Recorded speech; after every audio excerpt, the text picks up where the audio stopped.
Hey, everybody, and welcome to another episode of Healthy AF. It is officially September, and September is all about sleep. I had the biggest time picking out topics for each month, and I think last month we did physical environment, and September is sleep month. So I'm going to tell you everything I know about sleep, and you've probably heard it before. When I looked at all things sleep, I'm like, wow, nothing much is new here, but do we do it? Right? Most of my clients who come to work with me bring a lunchbox full of items that they would like to get better, tweak a little bit, maybe completely revamp, whether it's losing that weight, decreasing their stress, starting that exercise program, whatever it is that is on top of their mind. And the first way we start is by doing an assessment of their overall health. So, like, where are you at? How are you feeling? When you look at your health as a full picture, what's the most pressing issue? And I can't tell you how many times the most pressing issue, the first place people want to start, is sleep. And I can understand why. I mean, if you think about it, if we don't get enough sleep, we're likely to crave more sugars, be more emotional, be more crabby. I know for me, I've been wearing my little Whoop now for, 2 years, I guess. And I know that when I have had poor sleep and I go and check my Whoop and it says, Amy Chang, you are in the red on your recovery scores and your sleep has been awful. I just go ahead and say to myself right then, okay, no big conversations today. No big decisions today. We're going to pull back a little bit, rest a little bit, and not have anything that could be, taking me into the give me 5 cookies and let's have a fist fight kind of day. Sleep is important. It impacts everything we do in our lives. It really is sort of like this hammock understructure that gives us all the fuel that we need to be the people we really want to be and make those life-changing behavioral choices that we want. Okay, so sleep, and what do I know about sleep? I'm just going to start listing things out. The next podcast coming up, I will give you a little preview. This podcast is going to be like brain dump. Here's what I know, and here's what I've seen. Here's what I do, what has been helpful for me. The next podcast, we're going to talk a little bit about 2 other questions I get quite frequently. What about magnesium? And what about melatonin? Those are 2 supplements that I hear in my practice all the time and have supplied a lot of information out there to clients to help them figure out what's the right thing for them to do. So when you are thinking about your own sleep habits, if you are that person, let me think here. How do we want to structure this so that your little listening ears can absorb what I'm saying? Okay. If you are that person who can't fall asleep, once you get to sleep, you stay asleep, but you have a trouble falling asleep, you're going to look at these things. You're going to look at, is your bedtime a consistent bedtime? What's your nighttime routine? Are you taking a warm shower in the evening? Because actually taking that warm shower lets your body go ahead and cool down. I don't really know the science behind that, but you can Google it. Having that consistent routine where you're telling your body, just like, okay, fun fact. We all know I've got a couple of dogs and 2 cats actually who live in the house with me. They know that when I close my computer, I'm finished with my session and that we're going to take a walk outside. So anytime I close my computer, wherever the dogs are in the house, I hear the clicky clack, tap dancer feet of 2 German Shepherds coming to find me because they know we're going outside. Your body's the same way. So it might look like when I wash my face and I put on my soft jammies, then my body knows, like, oh, it's time to chill out. When I light that candle and I have my chamomile tea, body knows it's time to chill out. So you want to do those things in a structured routine way, and you also want to choose activities that have your body sink down into that parasympathetic nervous system. You want to relax. You want to do those things that are nourishing and loving. And it can be different for everybody. I know that we're not supposed to have blue light stimulation. I love my Wordle and my Quirtle when I get in bed. I just do. I like to do my Wordle and my Quirtle and, tuck right off.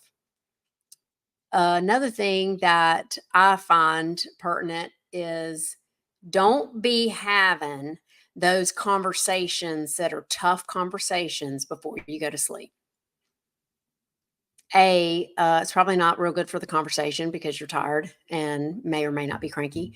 And B, when you do stuff that just riles you up, it's real hard to head hit the pillow and then go straight night night.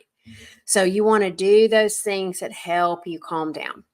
Another thing I suggest is taking some time, either mentally or written, to do a list of accomplishments for the day, do a list of what you have to do the next day, and do a list of gratitudes. You can easily do this. I do this sometimes in prayer. I lay down, I put on my meditation. I've got a nighttime routine. I guess here it comes. Especially in the summers, I grab an extra shower because it's humid as heck here in Wilmington. And I grab that shower and put on my jammies. And after I get that done, then I gather up my dog and put her in my room. And we lay down with the light on. We do a little Wordle Quirtle. And then I set my meditation on. I use my insight timer religiously and I set a meditation on. I roll over onto my left and I start to pray. And in that prayer, I just ask God, like, hey, I'm reviewing my day. What did I do well? What did I not do? What do I maybe need to make an amends for or like say sorry or clean up for later? Because there are those things. And then just that list of gratitudes. And that really encapsulates that day and lets it be a chapter for me. I do find that when you are worried about things that you may have forgotten to do, either writing them down or texting them to yourself, leaving a voice memo, having a post-it note by your bed to do a scribble scrabble really helps kind of package that up so that you feel like it's safe and you can go to sleep. So those things that make you feel safe, comforted, loved, and done in a routine really help you come down so that you can head to pillow and go night night. So those would be my suggestions if you're that type of person who you have a really hard time falling asleep, and then after you sleep great. Those would be things. If you were going to take your melatonin, it would be then. If you were going to take your magnesium, it would be then. And both of those will help you fall asleep. Let's see. Let's say you are that person who falls asleep, but maybe you wake up, and when you wake up, you're like eyeballs are up and you are ready to rock and roll and conquer the world, and your head is, going and spinning. So, what I always recommend and what I've found helpful for me is making sure I have a pad of paper in the bathroom or on my bedside table. And that's when those thoughts wake me up and I can't get rid of them. A friend of mine a long time ago suggested that to me so that I can go and write down those things, and then I feel safe and I can go back to sleep. Another big one here is caffeine intake. When I have clients who can fall asleep but can't stay asleep, we start looking real hard at their caffeine intake. Now, I love me some caffeine, and recently I have been introduced to cold brew. It's rocked my world We're probably going to have several podcasts here in the next 2 years on me coming off of caffeine because I don't think it's probably good for me to have that much. And I have some rules about my caffeine intake.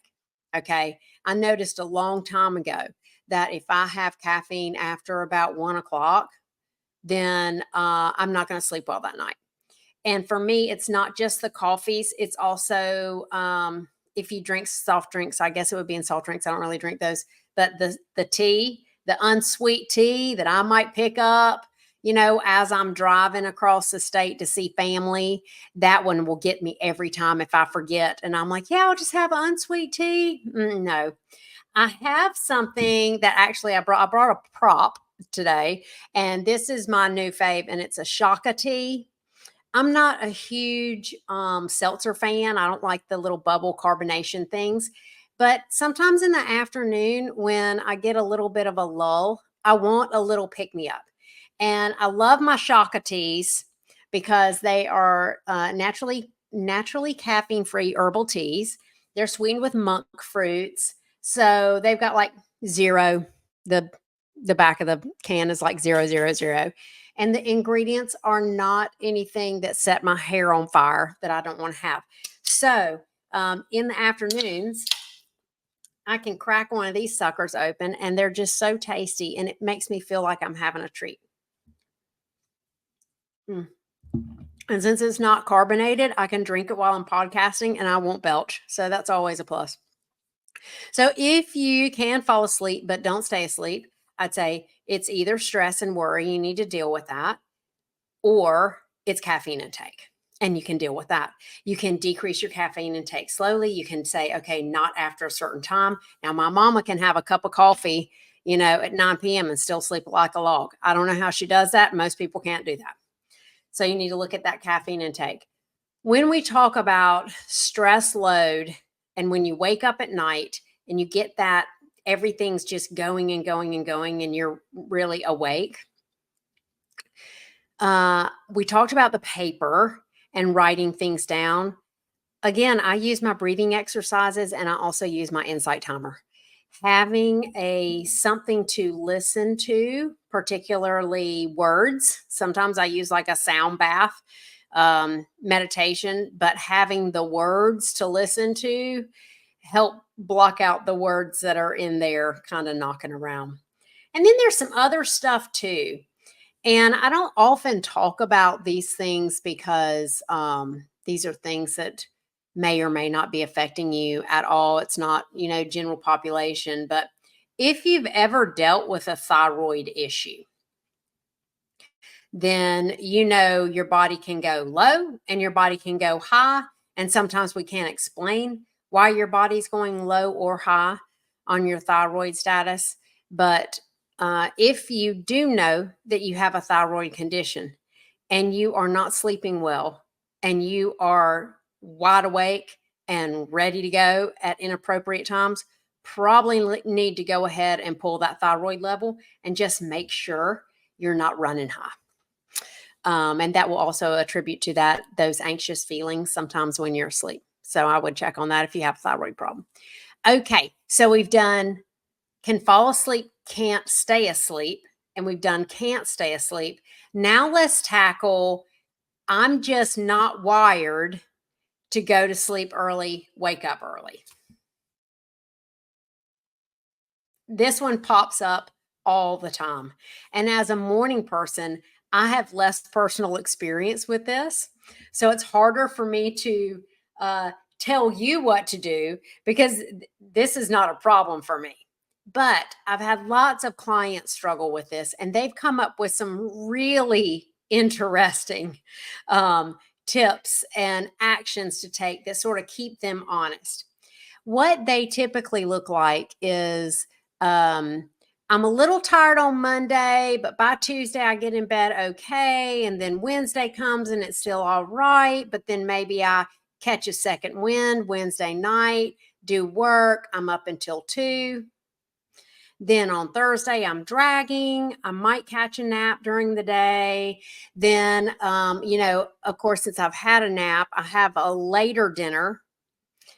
Then I'm scrolling on my phone, or this one. And then on Friday, I'm so glad it's the end of the week that I come home. I have that extra cocktail while I'm cooking. Then I finally sit down on the couch to watch TV. And at 2 a.m., I wake up and go to my bed and try to go to sleep. And of course, I'm not sleepy then because, 2 a.m. is kind of like my get up and go. And I've just had this couch nap. So if you can relate to that, that is sleep hygiene. That is sleep hygiene, my friends. That is putting everything on a schedule.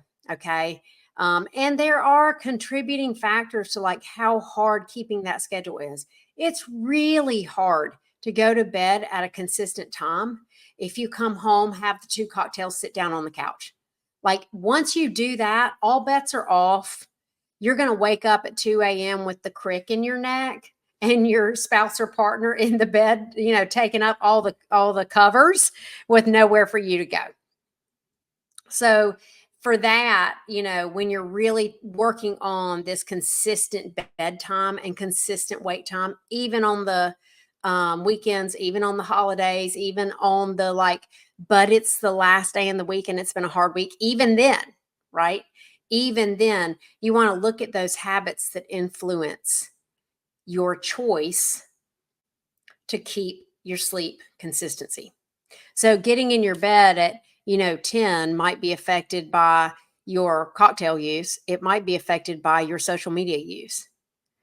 So if you get in bed at 10 and you notice that when you're opening up that one email, you look at all the other emails and then it's midnight and you see that last email sent by, Jenny Sue Smith, and you're wondering, did her kid ever go to college? And then you pop over onto the Facebook and you're like scrolling. Oh my God, they're dating. I didn't know, then it's 2.